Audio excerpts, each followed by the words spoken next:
As the new king of the realm, Aeron stood before his people, feeling the weight of the ancestral staff in his hands.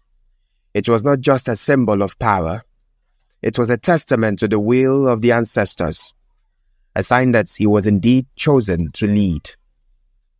The crowd before him was a sea of faces, all looking at him with expectations and hope. Aeron's coronation was unlike any other. It was not marked by the usual grandeur or pomp. Instead, it was a ceremony filled with genuine emotion and a sense of unity. As he was crowned, the people didn't just see a king. They saw one of their own rising to fulfill a destiny that no one, not even Aeron himself, had ever imagined. In the days that followed, King Aeron began his rule with a series of reforms aimed at addressing the needs of his people.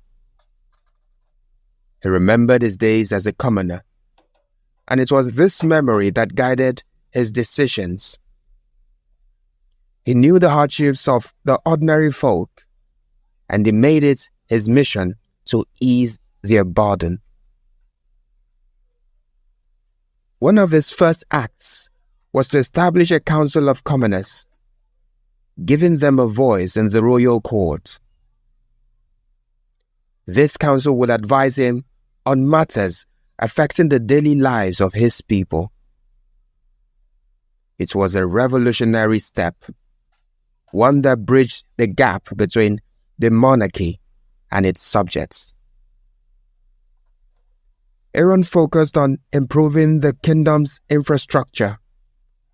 Roads were built and repaired, wells were dug, and granaries were filled. The kingdom flourished under his rule, and the people's love for their king grew every day. They felt seen and cared for in a way they had never experienced before.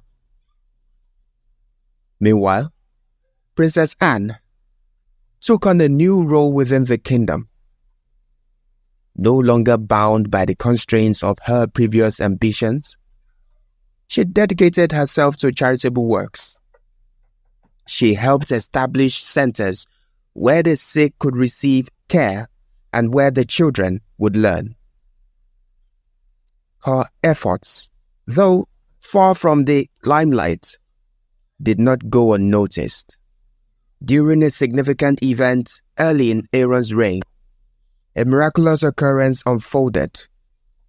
The curse that had cursed Anne such deep personal anguish, making her emit a foul odor during moments of extreme emotion, was finally lifted.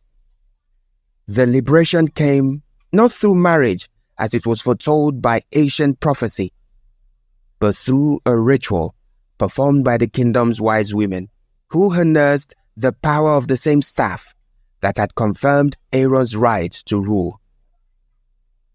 This breakthrough not only freed Anne from her physical curse, but also from the emotional shackles that had hindered her personal happiness and self-esteem.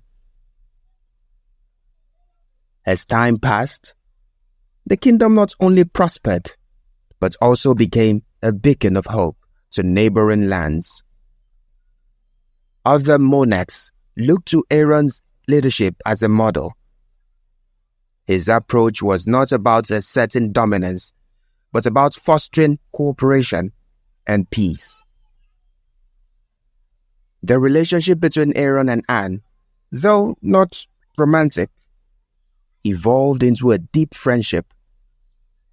They were united by a common goal, the well-being of their kingdom.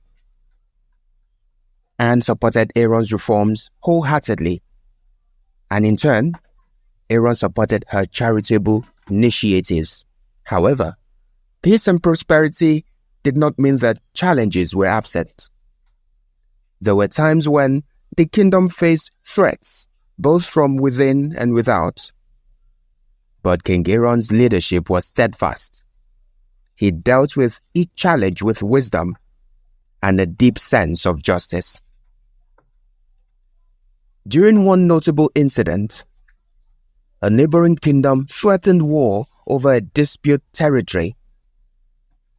Aeron, ever the peacemaker, opted for diplomacy over conflict. He met with the other king, and together they reached an agreement that preserved peace and benefited both realms. As years turned into decades, King Aeron's legend grew. Stories of his fairness, his humility, and his courage were told in homes throughout the land. He wasn't just a king. He was a symbol of hope, a leader who had truly changed the course of his kingdom's history. The day came when King Aeron felt the weight of years upon him. Knowing his time was drawing near, he began to consider the future of the kingdom. He had no children of his own, so he looked to his council to help choose a successor who embodied the spirit of his reign. The council decided on a young woman from the people, someone who had shown both intelligence and compassion. She was not of royal blood, but Aeron had taught his people that leadership was not about lineage, but about character and capability. In the twilight of his reign, King Aeron addressed his people one last time. He spoke of the journey they had embarked on together and the future he envisioned for them. It was a heartfelt speech filled with gratitude and hope. When King Aeron passed, the entire kingdom mourned. His legacy, however, lived on. The new queen continued his policies, and the kingdom remained a place where fairness and kindness ruled. The moral lessons from the reign of King Aeron were clear. True leadership comes from serving others. Peace is more valuable than conquest, and the greatest change comes from listening to and caring for the needs of the people. Furthermore, Princess Anne's transformation reminded everyone that liberation often comes not through fulfilling expected roles, but through seeking unexpected solutions and embracing the support of the community. If you enjoyed this African story, please subscribe for more and share your thoughts in the comment section below.